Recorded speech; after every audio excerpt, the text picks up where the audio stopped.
Welcome back, everyone, to Film Focus, the Arthur and Mia podcast.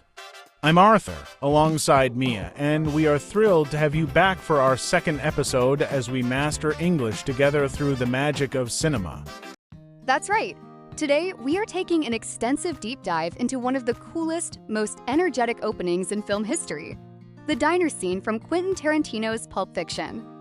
It starts as a completely casual, almost absurd conversation between a young couple eating breakfast, and within seconds, it explodes into high-stakes drama. And what makes this scene an absolute masterclass for language learners is how Tarantino handles pacing, subtext, and tonal shifts right from the opening seconds. Instead of wasting time on generic textbook greetings, the characters immediately dive right into a passionate, eccentric debate about whether eating pork is disgusting or not.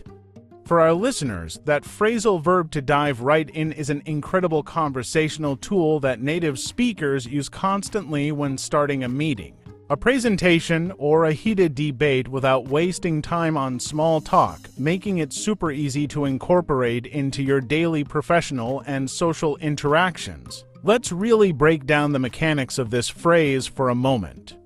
When you choose to dive right in, you're consciously signaling confidence and decisiveness, cutting through any unnecessary hesitation, which is why it sounds so dynamic in native dialogue. Building right on that incredible energy, Tarantino's scriptwriting is legendary because the dialogue sounds entirely natural, rhythmic, and effortless, even though it is meticulously and mathematically crafted. As the scene progresses and the characters try to explain their strange logic, defend their bizarre lifestyle choices, or make a complex point clear to one another, they frequently use conversational bridges like, "to put it another way." This is a brilliant phrase you use whenever you want to rephrase a complicated or misunderstood idea to make it simpler, punchier, or clearer for your listener, giving you a smooth linguistic tool to buy yourself a second to think while keeping the conversational flow completely uninterrupted.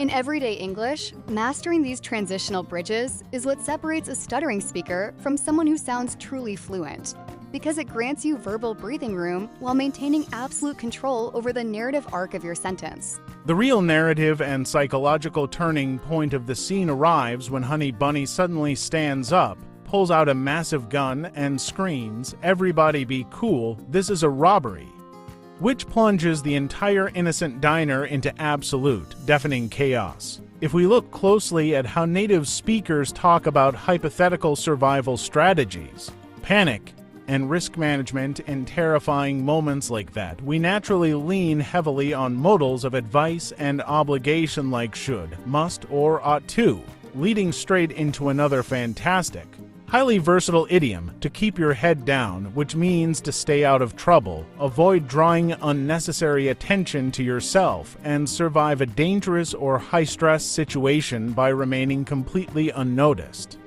Think about how often this phrase appears in corporate environments when office politics get toxic, or when you are trying to navigate difficult social settings. Keeping your head down is a survival mechanism wrapped in linguistic gold. To keep your head down is a remarkably practical expression you can use not just in a movie holdup, but constantly in everyday life. Whether you are dealing with aggressive office politics at work, navigating chaotic rush hour traffic, or trying to stay completely out of public drama. And as the scene continues to unfold under this immense pressure, the robber couple reveals fascinating, strategic insights about their criminal career, casually mentioning that ordinary liquor stores have become far too heavily defended and risky to rob anymore, which forces them to pivot their entire strategy completely. Or, as native speakers love to say, they have to change tack. This linguistic pivot illustrates how language adapts to shifting realities, mirroring how we must constantly evaluate our own life plans when obstacles appear. This brilliant idiom actually originates from traditional sailing, where a captain has to physically alter the angle of the boat's sails to catch the wind from a different direction. But English speakers use it constantly in daily life whenever an original plan fails and they need to urgently alter their approach without losing momentum.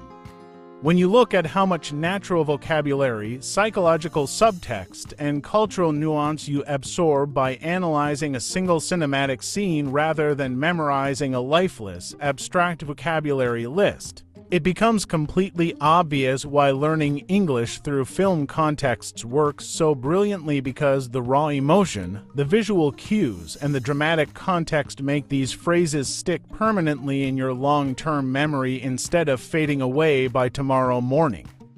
Before we wrap up this extended deep dive, let's do a comprehensive recap of the 4 essential tools we've added to your active vocabulary today. First, to dive right in, meaning to start something immediately with total confidence. Second, to put it another way, use to rephrase an idea for absolute clarity and verbal breathing room. Third, to keep your head down, meaning to stay out of trouble during high-stress scenarios. And fourth, to change tack, meaning to alter your underlying strategy when external circumstances shift around you. We want to challenge every single one of you listening right now to try using at least 2 of these powerful expressions in a real conversation or written sentence this week. Your support on our first episode meant the world to us, so if you enjoyed this extended breakdown of Pulp Fiction, make sure to hit that subscribe button, leave a thumbs up, and drop a comment below telling us what iconic movie scene we should analyze next week. Keep practicing your English, and we'll see you next time on the Arthur and Mia podcast.